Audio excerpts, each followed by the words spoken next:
Hey chicks, don't let the high cost of lumber box you out from getting the projects you want done at your house. I'm going to show you how to build a raised herb garden using 3 old pallets, and these I got for free. You'll be able to build your own for less than $30 so that you can be eating fresh herbs with your next meal. So where do you get free pallets? I went to Facebook Marketplace and I just typed in free pallets, and I found 2 industrial sites near my house that were getting rid of pallets. First come, first serve.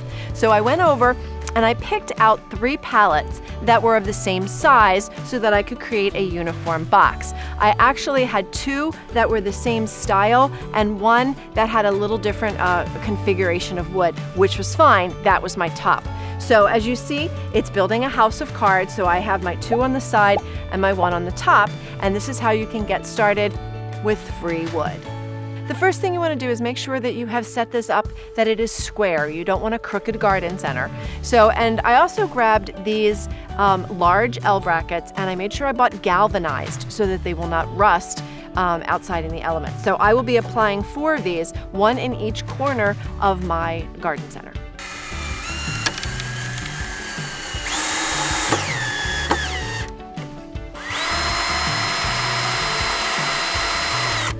You can use a few Spax screws to help reinforce additional pieces of wood. I used 2 pieces of pressure-treated 1x3s to help stabilize the open ends. Now it's time to apply some stain, and I chose a dark walnut to help blend in with the mulch bed.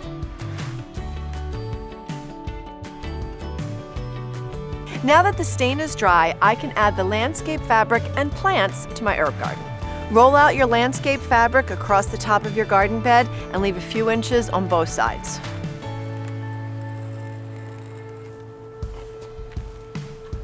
Staple your fabric to the bottom of your pallet, and then tuck your fabric so that it is a little bit taut, leaving the extra hangover. I'm using an extra piece of wood to reinforce it.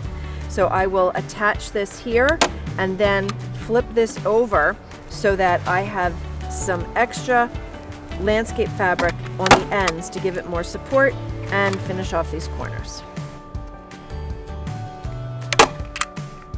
Add good potting mix to your herb garden and then plant your herbs.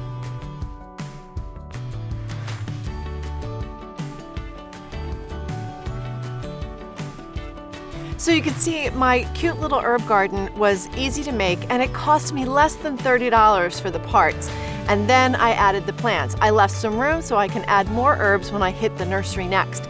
But what I did was I took some old corks and monkey hooks, which I don't like to use for hanging things. So I marked the ends of the cork. So I've got my B for basil, my O for oregano, and M for mint, and S for sage.